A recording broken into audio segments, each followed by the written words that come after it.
Welcome to this explainer. Okay, if you're someone who works hard, who intentionally tries to avoid wasting money, and who responsibly moves maybe $100 or $200 a month into a savings account, well, you're going to want to stick around, because today's topic is absolutely for you.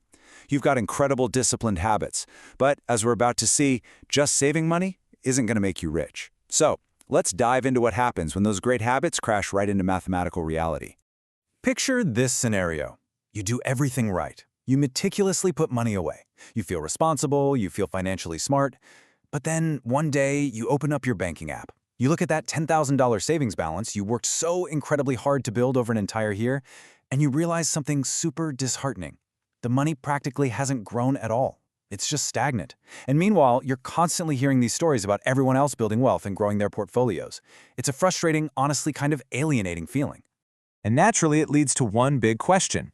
Am I missing something here? It's the exact thought that pops into your head when you realize that sheer hard work and saving alone might not actually be the whole picture. Well, spoiler alert, yes, there is definitely a piece of the puzzle you're missing. But the good news? It's incredibly easy to find once you know exactly where to look. Part 1. The Real Wealth Gap. Here is the absolute paradigm shift you need to make. Saving money protects your wealth, but investing creates your wealth. Getting your head around this profound difference is literally the key to unlocking your financial freedom. Think of it like this. When you save, you're basically building a brick wall around the money you already have. But when you invest, you're planting seeds so that money can actually multiply. You can't use a shield to grow a tree, right? They are entirely different tools designed for entirely different jobs. Let's put some real numbers to this. Imagine two people who both start with 10 grand. The saver keeps their cash in a standard savings account earning a 1% return. The investor puts that exact same amount into a diversified stock market index fund which averages around a 10% annual return. Okay, so after one single year, the saver has $10,100, the investor has $11,000. Now you might be looking at that $900 difference after 12 months and thinking, it doesn't look like a real game changer yet. Is risking my money really worth an extra $900? But just let time work its magic and the reality shifts completely. Fast forward 20 years, that exact same initial $10,000 looks entirely different. The saver's balance has crept up to roughly $12,000, but the investor's balance, it towers over it at nearly $67,000. No way, right? It's the exact same starting point, but you end up at a completely different destination. This massive 20-year gap proves one undeniable truth. The real divide in wealth isn't between spenders and savers. The real wealth gap is between savers and investors. Part 2. Protection versus growth. So if the math is so clear, why is everyone so hesitant to actually invest? Well, simply put, because saving feels safe. The stock market can literally drop 10% overnight. And let's be totally empathetic here. That is a very valid, very real fear.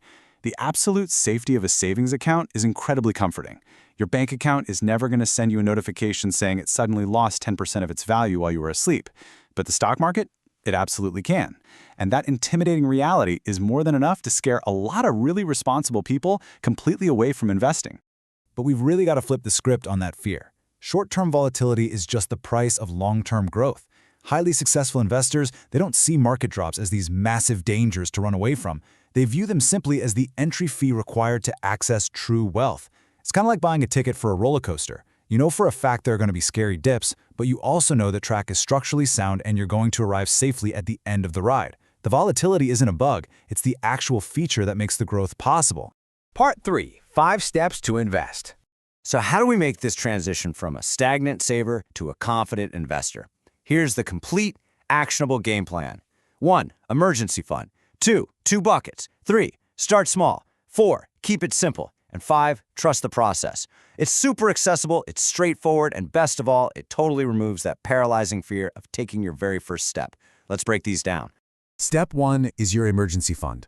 Listen, before you invest a single dime into the market, you need to save enough cash to cover 3 to 6 months of your living expenses. And I want to be super clear, this is not an investment. This money is not meant to grow. This is your absolute shield. Because life happens, right? Unexpected medical bills, a sudden job loss, the transmission falls out of your car. This cash keeps those small life hiccups from spiraling into massive financial disasters. You absolutely need this foundation first.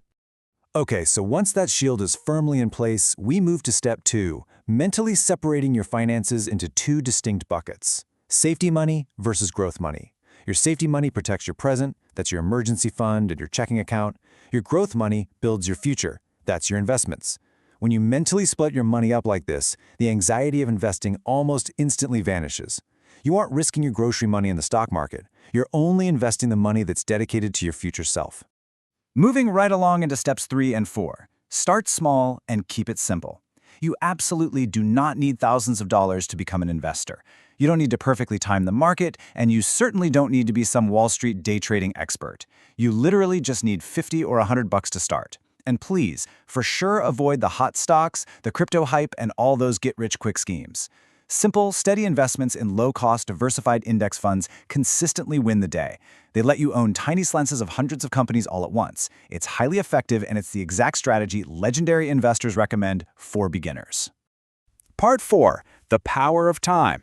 Let's look at Step 5, Trusting the Process. $300,000. According to the data, this is what you could accumulate in 25 years by investing just $300 a month at an average return of 8%. Think about that. Not millions of dollars of input, just $300 a month. That is the astonishing, mind-boggling mathematical reality of consistency.